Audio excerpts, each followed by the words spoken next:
ہم میں سے بہت سے لوگ آیت الکرسی پڑھتے تو ہیں لیکن بغیر سمجھے، بغیر جانے کہ یہ آیت بتاتی کیا ہے تو یہ ایک آیت، لیکن اس کی فضیلت کے بارے میں بہت سی احادیث وارد ہوئی ہیں۔ ترمذی کی ایک روایت ہے حضرت ابو ہریرہ رضی اللہ تعالی عنہ سے کہ نبی صلی اللہ علیہ وسلم نے فرمایا کہ ہر چیز کا کوہان اور بلندی ہے، یعنی ہر چیز کی بلندی ہوتی ہے، اور قرآن حکیم کی بلندی سورۃ البقرہ ہے، اور اس میں آیت الکرسی تمام آیتوں کی سردار ہے۔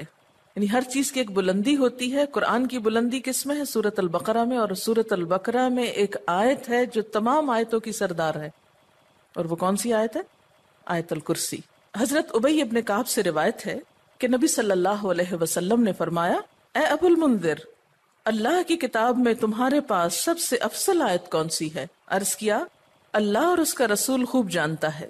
آپ نے فرمایا، اے ابو المنذر، اللہ کی کتاب کی آیات میں کون سی آیت تمہارے پاس سب سے بڑی ہے؟ انہوں نے عرض کیا، اللہ لا الہ الا هو الحی القیوم۔ تو آپ صلی اللہ علیہ وسلم نے میرے سینے پر ہاتھ مارا اور فرمایا، ابو المنذر، تمہیں تمہارا علم مبارک ہو، یعنی واقعی یہ آیت سب سے بڑی آیت ہے۔ اس کے بارے میں آتا ہے، جو شخص ہر فرض نماز کے بعد آیت الکرسی پڑھ لے، اسے جنت میں جانے سے کوئی چیز نہیں روکے گی سوائے موت کے۔ اسے ابن مردویہ نے روایت کیا ہے۔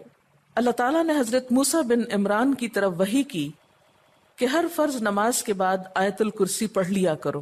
جو شخص یہ کرے گا میں اسے شکر گزار دل، ذکر کرنے والی زبان دوں گا۔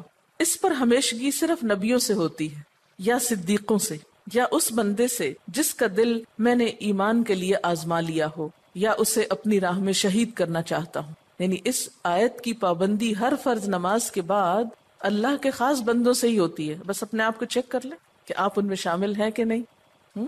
کیونکہ ہم نماز میں کچھ سوچتے رہتے ہیں، جو ہی سلام پھیرتے ہیں پھر بغیر کچھ سوچے سمجھے جو سوچ رہے ہوتے ہیں اس کو بیان کرنے لگتے ہیں، اور یہ بھول جاتے ہیں کہ یہ وقت آیت الکرسی پڑھنے کا ہے۔ لیکن جب انسان کا دل اللہ کی طرف مائل ہو جاتا ہے تو پھر نہیں بھولتا۔ نبی صلی اللہ علیہ وسلم نے یہ بھی فرمایا کہ جس گھر میں آیت الکرسی پڑھی جائے اس گھر سے شیطان نکل جاتا ہے۔ اس کے بارے میں ایک روایت ہے جو بخاری کی ہے، صحیح حدیث ہے۔ حضرت ابو ہریرہ رضی اللہ تعالیٰ عنہ کہتے ہیں کہ آپ صلی اللہ علیہ وسلم نے مجھے صدقہ فطر کی حفاظت پر مقرر کیا۔ فطرانہ جمع ہو رہا تھا اور آپ نے اس کی حفاظت کے لیے ان کو ایک طرح سے چوکیداری دی۔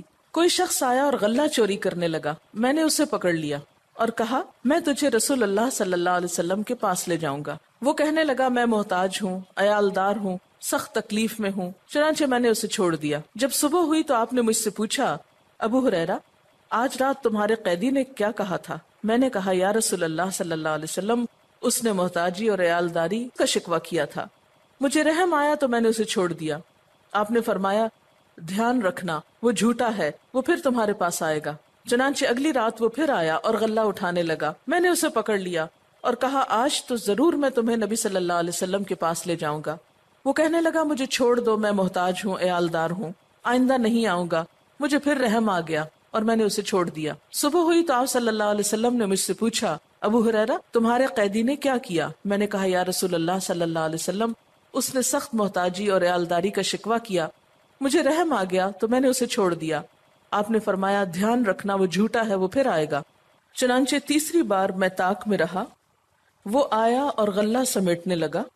میں نے کہا، اب تو میں تمہیں ضرور آپ صلی اللہ علیہ وسلم کے پاس لے جاؤں گا، اب یہ تیسری بار ہے، تو ہر بار یہی کہتا ہے کہ پھر نہ آؤں گا، مگر پھر آتا رہا۔ اس نے کہا، مجھے چھوڑ دو، میں تمہیں چند کلمے سکھاتا ہوں جو تمہیں فائدہ دیں گے۔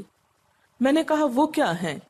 کہنے لگا، جب تو سونے لگے تو آیت الکرسی پڑھ لیا کر، اللہ کی طرف سے ایک فرشتہ تیرا نگہبان ہوگا اور صبح تک شیطان تیرے پاس نہ آئے گا۔ صبح ہوئی تو آپ صلی اللہ علیہ وسلم نے مجھ سے پوچھا، تیرے قیدی نے آج رات کیا کیا؟ میں نے آپ صلی اللہ علیہ وسلم کو ساری بات بتلا دی تو آپ صلی اللہ علیہ وسلم نے فرمایا، اس نے یہ بات سچی کہی، حالانکہ وہ جھوٹا ہے۔ پھر آپ نے مجھ سے کہا، ابو ہریرہ، جانتے ہو 3 راتوں سے کون تمہارے پاس آتا رہا ہے؟ میں نے کہا، نہیں۔ آپ صلی اللہ علیہ وسلم نے فرمایا، وہ شیطان تھا جو انسانی شکل میں آ رہا تھا۔ اچھا، آپ نے دیکھا ہوگا کہ بعض لوگ اس بات کی شکایت کرتے ہیں کہ ان کے پیسے لاکر میں سے اور تالے میں سے چوری ہو جاتے ہیں. ایک ایسی جگہ سے ان کے پیسے چرائے جاتے ہیں کہ جس کی چابی ان کے سوا کسی اور کے پاس نہیں. یہ بھی احتمال ہو سکتا ہے کہ اسی قسم کا کوئی شیطان آ کر ایسی حرکت کرتا ہو. تو اس کا حل یہی ہے کہ انسان سونے سے پہلے آیت الکرسی پڑھ کر چاروں طرف پھونک مارے تو پھر حفاظت ہو جاتی. آپ گھر سے نکلنے لگے یا ایسے اپنے لاکر کو لاک کرنے لگے تو آیت الکرسی پڑھ کر اس پر پھونک مار دیں تو اللہ تعالیٰ ایک چوکیدار مقرر کر دیں گے، ایک فرشتے کو، پھر کوئی نہیں چرا سکے گا اس کو. تو بہرحال آیت الکرسی جو ہے یہ بہت ہی فضیلت والی آیت ہے. چلیے اب دیکھتے ہیں کہ اس آیت میں ہے کیا. اللہ لا الہ الا ہو، اللہ تعالیٰ اس کے سوا کوئی الہ نہیں. الہ کون ہوتا ہے؟ اس کا معنی عام طور پر معبود کیا جاتا ہے، لیکن بنیادی طور پر الہ کا معنی ہوتا ہے خالق، رازق، مالک، حاجت روا، مشکل کشا، عبادت کے لائق. ظاہر ہے جس نے پیدا کیا، جو روزی دیتا ہے، وہی مالک ہونے کا حقدار ہے. پھر جو ہماری حاجتیں پوری کرتا ہے، جو ہماری مشکلیں آسان کرتا ہے، وہی اس لائق ہے کہ ہم اس کی عبادت بھی کریں.